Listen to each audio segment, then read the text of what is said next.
était un passionné de pêche et ma mère l'accompagnait toujours sur sa barque. Un jour, elle a eu des contractions et mon père n'y croyait pas, car il restait presque 2 mois avant l'accouchement. Mais il a dû jouer les sages-femmes.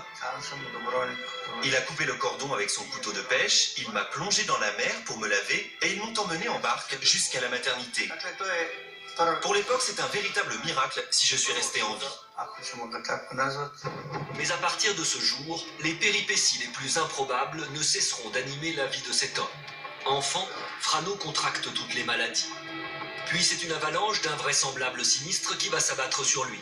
En 1952, alors qu'il est dans un autocar, nous prenons une route qui passait au-dessus d'une rivière. Nous sommes arrivés sur le pont et soudain, l'autocar s'est dirigé tout droit vers la rambarde. Le chauffeur essayait de maîtriser le véhicule, mais le volant ne répondait plus. L'autocar a percuté la barrière et a plongé dans la rivière. Frano est sauvé in extremis. Mais 10 ans plus tard, comble de malchance, il se retrouve aux premières loges d'un accident encore plus spectaculaire. J'étais dans le train entre Sarajevo et Dubrovnik.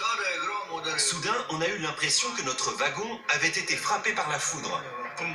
Et le fracas était énorme. Ça tremblait dans tous les sens. Il n'y avait plus de lumière. On a fait des tonneaux, on s'est retrouvés dans l'eau.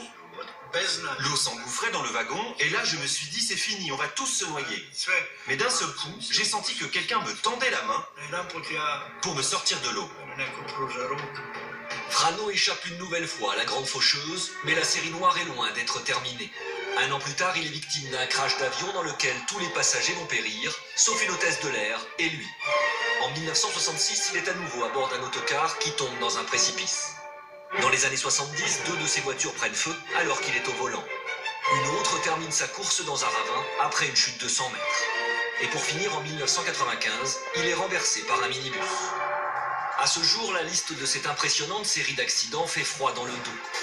Accident d'autocar, déraillement de train, crash d'avion, accident d'autocar, explosion de voiture, incendie, accident de voiture, collision avec un minibus.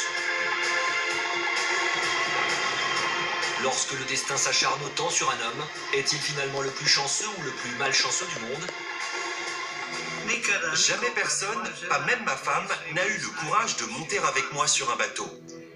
Car ils savent tous que la mer est l'unique domaine où il ne m'est jamais rien arrivé. C'est pour cela que j'ai peur de la mer, même si je l'aime. Je suis né sur l'eau, mais je ne m'y risquerai pas. Incroyable destinée que celle de ce survivant de l'impensable. Mais contre toute attente, le triste sort de l'homme a basculé un jour. C'était le 5 juin 2003, quand Frano a gagné à la loterie nationale. Ce jour-là, seule la chance était au rendez-vous. Ça m'a tellement surpris que j'ai eu peur de prendre la route pour aller chercher l'argent. J'ai gardé ce ticket sur moi. J'avais peur que quelqu'un m'attaque et me le prenne. Imaginez, 1 million d'euros. Mais aujourd'hui, il ne me reste plus que 300 € sur mon compte. Tout est parti aussi vite que c'est arrivé. J'ai d'abord acheté une maison, puis j'ai fait construire une petite chapelle. J'ai beaucoup donné à mes amis, à l'église, mais je ne regrette pas le moindre sou. Qu'importe, ce qui compte le plus pour Frano, c'est de vivre comme tout le monde. Aujourd'hui, ce passionné de musique dirige une chorale et vit heureux avec sa 5e femme. Cet homme a peut-être vécu des moments particuliers, mais aujourd'hui...